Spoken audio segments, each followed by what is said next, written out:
தயிர் முட்டை சேர்க்காம வீட்டில் இருக்கிற பொருட்களை வச்சு ரொம்ப ரொம்ப ஈஸியாக நல்ல பஞ்சு போல் ப்ளம் கேக் எப்படி செய்கிறதுன்னு தான் பார்க்க போகிறோம். ரொம்ப ரொம்ப ஈஸியாக செய்யலாம். டேஸ்ட் ரொம்ப நல்லாயிருக்கும். வீட்டிலே செஞ்சு சாப்பிட்றதுனால ஆரோக்கியமாக இருக்கும். இந்த ப்ளம் கேக் ரெசிபி எப்படி செய்கிறதுன்னு பார்க்குறதுக்கு முன்னாடி நம்மளோட தக்ஷன் தக்ஷி கிச்சனை இது வரைக்கும் சப்ஸ்கிரைப் பண்ணலைன்னா சப்ஸ்கிரைப் பண்ணிக்கோங்க. ஃபர்ஸ்ட்டு இந்த ப்ளம் கேக் செய்கிறதுக்கு ஒரு பாத்திரம் எடுத்துகிட்டு அதில் 1/4 கப் அளவுக்கு டூட்டி ஃப்ரூட்டி சேர்த்துக்கோங்க. கூடவே 2 டேபிள் ஸ்பூன் அளவுக்கு பாதாமும் முந்திரியும் சின்ன சின்னதாக கட் பண்ணி சேர்த்துக்கோங்க. 2 டேபிள் ஸ்பூன் அளவுக்கு செரி பழத்தையும் சின்ன சின்னதாக கட் பண்ணி சேர்த்துக்கோங்க. கூடவே 2 டேபிள் ஸ்பூன் அளவுக்கு பேரிச்சம்பழத்தை சின்ன சின்னதாக கட் பண்ணி சேர்த்துக்கோங்க. 3லேருந்து 4 டேபிள் ஸ்பூன் அளவுக்கு கிஸ்மிஸ் பழம் சேர்த்துட்டு நல்லா மிக்ஸ் பண்ணிவிட்டு ஒரு பக்கமாக வச்சுக்கோங்க. இப்போ இது இருக்கட்டும். இப்போது அடுப்பில் ஒரு கடாய் எடுத்து வச்சுட்டு 3/4 கப் அளவுக்கு சீனி சேர்த்துக்கோங்க. சேர்த்துட்டு கரண்டி வச்சு எதுவுமே கலந்து விட வேண்டாம். ஹை ஃப்ளேம்லேயே இருக்கட்டும். கொஞ்ச நேரத்துலேயே இந்த சீனி உருகிட்டு இந்த மாதிரி லைட்டாக ப்ரௌன் கலருக்கு வர ஆரம்பிக்கும். இந்த ஸ்டேஜ் வந்ததுக்கு அப்புறமா கரண்டி வச்சு லைட்டாக கலந்து விட்டுக்கோங்க. ஸ்பீடாக கலந்து விட வேண்டாம். இப்படி நீங்கள் செஞ்சீங்கன்னா சீக்கிரமாகவே சீனி கரைஞ்சிட்டு கேரமலும் சீக்கிரமாக ரெடி ஆகிடும். சீனியை போட்டுட்டு நீங்கள் உடனே கலந்து விட்டுட்டே இருந்தீங்கன்னா சீனி கரைய தான் செய்யும். ஆனால் மறுபடியும் சீனி கரையாமல் சீனி பக்குவத்துக்கே மாறி வந்துடும். அதனால எப்போவுமே கரண்டி வச்சு கலந்து விடாமல் ப்ரௌன் கலர் வந்ததுக்கு அப்புறமா கரண்டி வச்சு கலந்து விட்டுக்கோங்க. இந்த மாதிரி முழுமையாக சீனி கரைஞ்சிட்டு நல்ல ஒரு தேன் கலர் வர வரைக்கும் இது மாதிரி லைட்டாக கலந்து விட்டு இதை நல்லா கரைச்சி விட்டுக்கோங்க. இப்போ பாருங்கள், நல்ல தேன் கலர் வந்திருக்கு. இந்த கலர் வந்ததுக்கு அப்புறமா 3/4 கப் அளவுக்கு தண்ணியை கொஞ்சம் கொஞ்சமாக ஊற்றிக்கோங்க. தண்ணி ஊற்றும் போது மேலே தெரிக்கும். அதனால் மெதுவாக கவனமாக பார்த்து கொஞ்சம் கொஞ்சமாக தண்ணி ஊற்றி கரண்டி வச்சு இதை நல்லா கலந்து விட்டுக்கோங்க. கட்டியான மாதிரி தான் இருக்கும். ஆனால் நம்ம கலந்து விட விட அந்த சீனி முழுமையாக கரைஞ்சி வந்துடும். இப்போ இது நல்லா கரைஞ்சதுக்கு அப்புறமா நம்ம ஏற்கனவே எடுத்து வச்சுருக்கோம்ல ட்ரை ஃப்ரூட்ஸ் நட்ஸு அதை இப்போ சேர்த்துருங்க. சேர்த்துட்டு நல்லா கலந்து விட்டுட்டு ஒரு 5 நிமிஷத்துக்கு இதை கொதிக்க வச்சுக்கோங்க. மூடி போட்டுட்டு கொதிக்க வச்சுக்கோங்க. கடைகளில் ட்ரை ஃப்ரூட்ஸ் எல்லாத்தையுமே நல்லா ஊற வச்சு தான் செய்வாங்க. ஊற வைக்க டைம் இருக்கிறவங்க ஒரு நாள் முன்னாடியே இதை ரெடி பண்ணி ஊற வச்சுக்கோங்க. ஊற வைக்க டைம் இல்லாதவங்க 5 நிமிஷம் நல்லா கொதிக்க வச்சுக்கோங்க. இப்போ 5 நிமிஷத்துக்கு அப்புறமா பாருங்கள், நல்லா கெட்டியாக வந்துடுச்சு. நல்லா தண்ணி வற்றிருக்கு பாருங்கள். இந்த பக்கம் வந்ததுக்கு அப்புறமா அடுப்பை ஆஃப் பண்ணிவிடுங்க. இப்போ அடுப்பை ஆஃப் பண்ணிவிட்டு இது நல்லா ஆறணும். ஆறுறதுக்காக இதை ஒரு பக்கமாக வச்சுக்கோங்க. இப்போது ஒரு மிக்ஸி ஜாரில் 1/2 கப்பு சீனி சேர்த்துக்கோங்க. கூடவே 5 ஏலக்காய், 2 துண்டு பட்டை, 4 கிராம்பு சேர்த்துக்கோங்க. கூடவே 1/2 டீஸ்பூன் சுக்கு பொடி சேர்த்துக்கோங்க. இப்போ இதை நல்லா நைஸாக அரைச்சிக்கோங்க.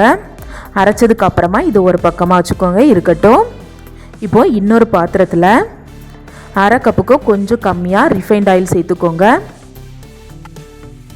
கூடவே காய்ச்சி ஆற வச்ச பால் 1/2 கப்பு சேர்த்துக்கோங்க. 1 டீஸ்பூன் வெண்ணிலா எசன்ஸ் சேர்த்துக்கோங்க. சேர்த்துட்டு இதை லைட்டாக கலந்து விட்டுக்கோங்க. இப்போ இந்த பாத்திரம் மேலே ஒரு அரிப்பு எடுத்து வச்சுக்கோங்க. வச்சுட்டு 1/2 கப்பு மைதா மாவை அளந்து சேர்த்துக்கோங்க. மைதாக்கு பதிலாக நீங்கள் கோதுமை மாவும் சேர்த்து செய்யலாம். கோதுமை மாவு சேர்த்து செஞ்சிங்கன்னா ரொம்பவே ஆரோக்கியமாக இருக்கும். இது கூடவே 1/4 டீஸ்பூன் உப்பு, 1/2 teaspoon baking soda, 1 teaspoon baking powder சேர்த்துக்கோங்க. கூடவே 1/4 கப் அளவுக்கு பால் பவுடர் சேர்த்துக்கோங்க. சேர்த்துட்டு இப்போ இது எல்லாத்தையுமே நல்லா ஜலிச்சு எடுத்துக்கோங்க. ஜலிச்சதுக்கு அப்புறமா கடைசியாக கப்பி ஏதாவது இருந்துச்சுன்னா லைட்டாக கையால் தேய்ச்சி விட்டுக்கோங்க. இப்போது ஒரு விஸ்க் வச்சுட்டு இதை நல்லா மிக்ஸ் பண்ணிக்கோங்க. இப்போது இதை லைட்டாக மிக்ஸ் பண்ணதுக்கு அப்புறமா இது கூட நம்ம ஏற்கனவே கேரமல் ரெடி பண்ணி அதில் ட்ரை ஃப்ரூட்ஸ் நட்ஸ் எல்லாத்தையுமே ஊற வச்சுருந்தோம்ல, அது நல்லா ஆறுனதுக்கு அப்புறமா இது கூட சேர்த்துக்கோங்க. சூடாக இருக்கும்போது சேர்க்கக்கூடாது. சூடாக இருக்கும்போதே நீங்கள் சேர்த்திங்கன்னா கேக் ரொம்ப சாஃப்டாக இருக்காது. இப்போ இது கூடவே நம்ம அரைச்சி வச்சுருக்கோம்ல சீனி, அந்த பவுடரையும் சேர்த்துக்கோங்க. சேர்த்துட்டு இதை லைட்டாக கலந்து விட்டுக்கோங்க. இப்போது நம்ம ட்ரை நட்ஸ் எல்லாம் ஊற வச்சுருந்தோம்ல, அந்த பாத்திரத்தில் ஒரு 1/4 கப் அளவுக்கு தண்ணி ஊற்றி அந்த பாத்திரத்தை லைட்டாக அலசிட்டு அந்த தண்ணியை இது கூடவே சேர்த்துக்கோங்க. அதிகமாக தண்ணி சேர்க்கக்கூடாது. 1/4 கப் அளவுக்கு தண்ணி சேர்த்துக்கிட்டால் போதும். நான் சொன்ன இந்த அளவுகளில் அப்படியே எல்லா பொருட்களையும் அளந்து எடுத்துட்டு கொஞ்சம் கூட கட்டி இல்லாமல் நல்லா கலந்து எடுத்துக்கோங்க. இப்போ அவ்வளோதான். கேக் மாவோட பக்கம் பாருங்கள், இந்த பக்குவத்துக்கு இருக்கணும். இப்போ கடைசியாக ஒரு எலுமிச்சப்பழத்தை எடுத்து லைட்டாக கழுவிட்டு கிரீட்டரில் வச்சு அந்த தோலை மட்டும் கொஞ்சமாக துருவி சேர்த்துக்கோங்க. ஆரஞ்சு பழம் இருந்துச்சுன்னா ஆரஞ்சு பழத்தோட தோலையும் நீங்கள் துருவி சேர்த்துக்கலாம். சேர்த்துட்டு இப்போ இதை லைட்டாக கலந்து விட்டுக்கோங்க. அவ்வளோதான், நமக்கு வந்து கேக் செய்கிறதுக்கு மாவு ரெடியாக இருக்குது.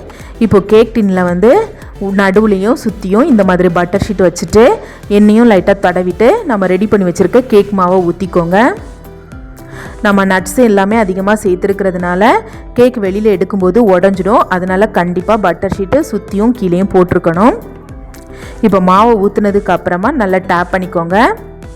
இனி நாம் வந்து கேக்கை வேக வச்சிடலாம். நான் வந்துட்டு இன்றைக்கி வந்து குக்கரில் தான் செஞ்சு காமிக்க போகிறேன்.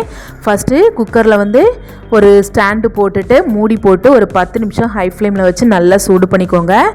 குக்கர் நல்லா சூடானதுக்கு அப்புறமா நம்ம ரெடி பண்ணி வச்சுருக்க கேக் டின்னை வந்து உள்ளே வச்சுடுங்க. குக்கரோட எட்ஜிலலாம் ஒட்டக்கூடாது. நடுவில் இந்த மாதிரி சுற்றி இடம் இருக்கிற மாதிரி உள்ளே வச்சுட்டு குக்கரோட மூடியிலிருந்து கேஸ் கட்டையும் விசிலையும் எடுத்துட்டு மூடி வச்சுடுங்க. மிதமான தீயில் வச்சுட்டு 50லேருந்து 60 நிமிஷம் வேக வச்சுக்கோங்க. ஃபஸ்ட்டு ஒரு 20 நிமிஷம் வெந்ததுக்கு அப்புறமா மூடியை திறந்துட்டு கேக்கை வந்து அழகுபடுத்துறதுக்காக மேலே இந்த மாதிரி டூட்டி ஃப்ரூட்டி அப்புறமா உங்களுக்கு விருப்பமான நட்ஸ் எல்லாத்தையுமே மேலே வச்சு அழகுபடுத்திக்கோங்க. ஃபஸ்ட்டே நீங்கள் வந்து வச்சிட்டிங்கன்னா எல்லாமே உள்ளே போயிடும். அப்போ மேலே வந்து பார்க்குறதுக்கு அந்தளவுக்கு நல்லா இருக்காது. அதனால் கொஞ்சம் நேரம் வேக வச்சுட்டு அதுக்கப்புறமா இந்த மாதிரி டெக்கரேட் பண்ணிங்கன்னா கேக் முழுமையாக வெந்து வரும்போது கேக் பார்க்குறதுக்கு ரொம்ப நல்லாயிருக்கும். இப்போ இது மாதிரி நல்லா அழகாக டெக்கரேட் பண்ணிவிட்டு மறுபடியும் மூடி போட்டுட்டு மறுபடியும் ஒரு 40 நிமிஷம் வேக வச்சு எடுத்திங்கன்னா கேக் சூப்பராக வெந்து வந்துடும். இப்போ மொத்தமாக எனக்கு 60 நிமிஷத்துக்கு அப்புறமா செக் பண்ணியிருக்கேன். குச்சியில் வந்து கொஞ்சம் கூட இந்த மாதிரி ஒட்டாமல் வந்துச்சுன்னா கேக் வெந்திருக்குன்னு அர்த்தம். வெளியில் எடுத்துகிட்டு நல்லா ஆற விட்டுடுங்க. ஆறுனதுக்கு அப்புறமா வேறொரு பிளேட்டுக்கு கமத்தி எடுத்துகிட்டு பட்டர் ஷீட் எல்லாத்தையுமே வெளியில் எடுத்துடுங்க. கேக் ரொம்ப சாஃப்டாக இருக்கும், உடஞ்சி போயிடும். அதனால் ஆறுனதுக்கு அப்புறமா தான் வெளியில் எடுக்கணும். சூடாக இருக்கும்போதே எடுத்துட்டிங்கன்னா பிஞ்சு பிஞ்சு வந்துடும்.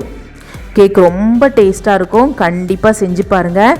வீட்டிலே எந்த ஒரு ஆல்கஹாலும் சேர்க்காமல் எந்த ஒரு ப்ரிசர்வேட்டிவ்ஸும் சேர்க்காமல் ரொம்பவே ஹெல்த்தியாக செஞ்சுருக்கோம். கண்டிப்பாக செஞ்சு பாருங்கள். செஞ்சு பார்த்துட்டு எப்படி வந்துச்சு அப்படிங்கிறத மறக்காமல் கமெண்டில் ஷேர் பண்ணுங்கள். பாருங்கள், கேக் ரொம்ப சாஃப்டாக இருக்குது. கட் பண்ணும்போதே பாருங்கள் எவ்வளோ சாஃப்டாக இருக்குது பாருங்கள். டேஸ்ட் ரொம்ப நல்லாயிருக்கும். கண்டிப்பாக செஞ்சு பாருங்கள். ஏற்கனவே நம்ம சேனலில் இன்னொரு வெரைட்டி ப்ளம் கேக் ரெசிபி போட்டிருக்கோம். அந்த வீடியோ வேணாலும் நான் டிஸ்கிரிப்ஷனில் லிங்க் கொடுக்குறேன். வேணுங்கிறவங்க செக் பண்ணி பார்த்துக்கோங்க. பாருங்கள் எவ்வளோ சாஃப்டாக இருக்குது. உங்களுக்கு விருப்பமான நட்ஸ் வச்சு நீங்கள் இதை ரொம்ப ரொம்ப சிம்பிளாக செய்யலாம். கண்டிப்பாக செஞ்சு பாருங்கள். இந்த கிறிஸ்மஸ்க்கு செஞ்சு பார்த்துட்டு டேஸ்ட் எப்படி இருந்துச்சுங்கிறத மறக்காமல் கமெண்டில் ஷேர் பண்ணுங்கள். அவ்வளோதாங்க. இந்த சாஃப்டான ப்ளம் கேக் ரெசிபி உங்கள் எல்லாத்துக்குமே பிடிச்சிருந்தா வீடியோக்கு லைக் பண்ணுங்கள், கமெண்ட் பண்ணுங்கள், உங்களோட ஃப்ரெண்ட்ஸ் அண்ட் ஃபேமிலி கூடயும் ஷேர் பண்ணுங்கள். அப்படியே நம்மளோட தக்ஷன் தக்ஷி கிச்சனையும் சப்ஸ்கிரைப் பண்ணி சப்போர்ட் பண்ணுங்கள்.